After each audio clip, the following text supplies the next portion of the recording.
What's up guys, Ryan here from Mudgunner. Today I wanted to give you an update video on my Sig Rattler. So if you guys are new to the channel, I've done a couple of videos on this, but in my last video I talked about some issues I was having with it. So this is a Sig Rattler. It's basically a factory Rattler SBR. I know it doesn't look factory anymore, but what I've done to it is I put the Sig SRD762 suppressor on here. I put the Sig cane brake rail on here, and then my accessories. I'm running Knights Armament sights, an EOTech, and then a Surefire scout light. And I kind of have this set up as an LVAW clone, which is low visibility assault weapon. I just thought it was a cool clone to build, and then I also got a T-Rex arm sling. But in my last video, I talked about some issues I was having with it. And this is Loki, and then we got Harley. I was having issues with SMB 200 grain ammo, and basically what was happening was within 50-ish rounds, like 30 to 50 rounds, the gun was getting so dirty to the point where it would not chamber a round. I'll show you a little video right here of what the bolt face was looking like after 30 to 50 rounds. But that's just an insane amount of gunpowder residue in there. And this has, if I had to guess, like 50-ish rounds since the last cleaning. So that's just after a short amount of rounds, less than 2 mags worth, and that happened on 2 different range trips. So that got me thinking that that ammo was not running very well in this. And that ammo is all I shoot through my Honey Badger for the most part. So I have a suppressed Q Honey Badger, and that thing runs flawlessly. I've had it for years.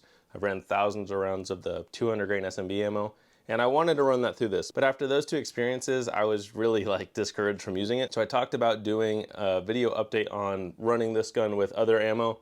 And this past weekend I was finally able to do that. So I shot 127 rounds this weekend. I started with Sig 205 grain Subsonic ammo. It's 1,000 feet per second. It's the Varmint and Predator tip.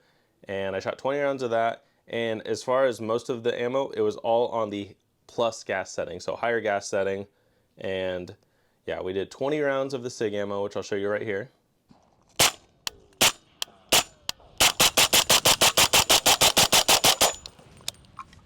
After the Sig ammo, my coworker brought out 40 rounds of Ammo Inc. 220 grain ammo. It was moving at 1,016 feet per second. It's the full metal jacket, and we shot 40 rounds of that, which I'll show you. All right, so Ron's got 20 rounds of that Ammo Inc. ammo. He's still new to Suppressor 300 Blackouts. He shot 3 rounds last time we were out. Nice.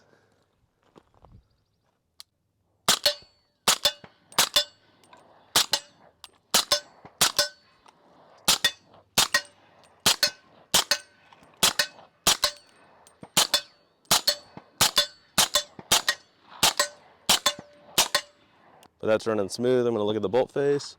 Bolt face still looks very clean. All right, Ron's got another 20 rounds. So we're 40 rounds in for the day so far, and it's running good. Go ahead, Ron.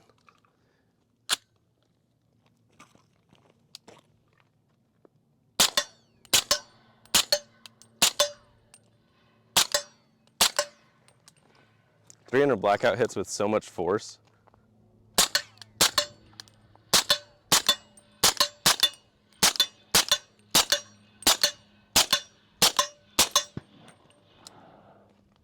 Goes out fast, huh? And that's like $1 every time you pull the trigger. It's so sad, but it's so satisfying. Bolt face is still crystal clear. After that, we fired Federal 220 grain open tip match. So we got 20 rounds of Federal 220 grain Subsonic 300 Blackout.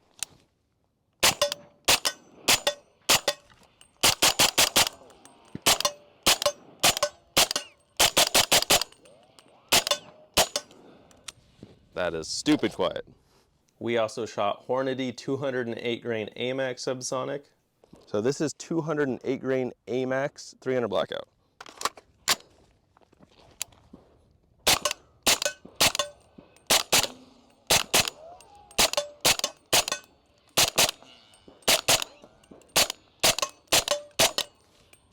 Let's see. You can hear the ricochets when I'm shooting the paper targets because it's just dirt behind it, but the steel, no problems. It's running smooth. I'm gonna check the bolt face again. The bolt face is still clean. I also had 10 rounds of Hornady Sub X 190 grain to shoot, and on that we shot it on the lower gas setting. So you can adjust this to lower the amount of gas going to the gun.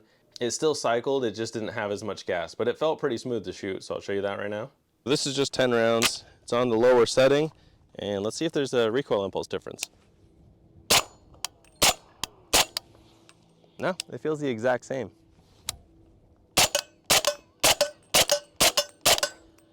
Some of the brass is barely coming out, so that might tell you that, you know, it's not feeding enough gas to the system. And that, as this gun gets dirtier, that might become an issue later. But I cleaned this gun last night. I mean, we're just at 100 rounds right now, so no issues yet. But ran all 10, no problem. So that was 110 rounds, and I also was periodically checking the bolt face just to see if it would get extremely dirty again, which it didn't. So I also wanted to shoot some of the S&B 200 grain ammo through there, and I ran it on the higher gas setting, so turned it back to more gas in the gun just to make sure it would cycle it out. I'm gonna shoot that round and see if the bolt face looks any different right now. Just because I'm curious. I want to trust this gun with my life, but it's not looking bad. On the outside of the bolt's a little dirty.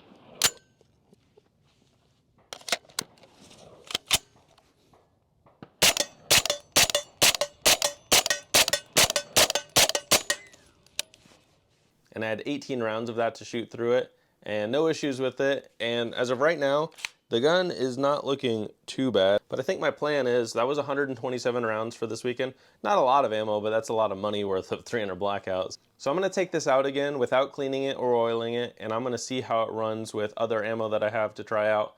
And then I'll probably also shoot more of the S&B ammo just to try it out, because honestly, I want to see how this runs with everything. But yeah, those two range trips where the gun just got so dirty I couldn't shoot it was kind of annoying. But so far with all those other brands, it's not too bad.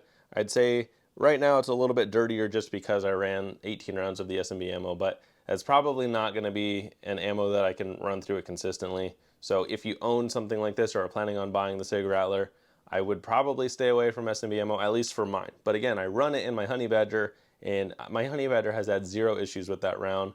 But this one being a piston gun, it could just be kind of finicky with that. And also maybe it's the can, but the can and the gun are extremely quiet together, and it's a sweet setup. Unfortunately, they don't make this can anymore, so you have to buy, like, I think it's their SLH or SLX suppressor, which is their newer version.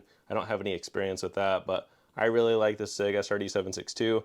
And then I also have a Sig Virtus with the muzzle device that I kind of want to try this on. I only have the one can, so I'll probably do a video on the Sig Virtus with this can on there, but its main host is going to be the Rattler. But yeah, just wanted to show you guys an update on this because not everyone talks about issues they might have with some of these higher end guns, and this is what I would consider a higher end gun. Like, it's a $2,500 gun out of the box. So if you're gonna buy a gun that expensive and spend money to buy a can for it, you might as well know what ammo works or doesn't work, because the S&B ammo is probably the cheapest 300 blackout out there, but that Ammo Inc stuff is pretty inexpensive as well right now. I'm seeing boxes for about $17 a box, so if you can find the Ammo Inc stuff, I mean, we shot 40 rounds of that and it ran smooth through the gun on the higher gas setting. And it's also going to depend on what can you're running, but I'd say most are going to be pretty similar. So I would recommend running it on the higher gas setting because it's still extremely soft shooting, especially if you're running it suppressed with Subsonic 300 blackout. If you're running Supersonic 300 blackout, you should be able to get away with it on the lower gas setting, but I have not shot any supers through this gun so far. My main purpose for it is running it with subs because you see how quiet they are. That whole time I wasn't wearing any hearing protection, and it's no discomfort whatsoever. Like, it is extremely quiet with the right ammo. And yeah, all the ammo I was running was about 1,050 feet per second. So nothing extremely fast. I mean, once you get into the 1200s and up, I mean, it's going to get a little bit louder. But Subsonic 300 blackout mostly is under 1,100 feet per second. So yeah, just wanted to show you guys an update video because I know some of you were curious. And if you didn't watch my other video, I recommend checking it out. Just, you know, it's a little bit more information on the Sig Rattler if it's something you're interested in. I still really like the platform. I like the MCX platform in general. Again, I have the Sig Virtus. I don't run it suppressed yet. Like, I have it, but I've never put this can on there yet, but I want to just to see how it runs because this is an SRD 762. SRD 556s are hard to get right now because, again, they're discontinued, but I have the SRD muzzle device on my Virtus, so I might try this can on there for a video. But yeah, let me know what you guys think. Thank you for watching and stay tuned for my next video.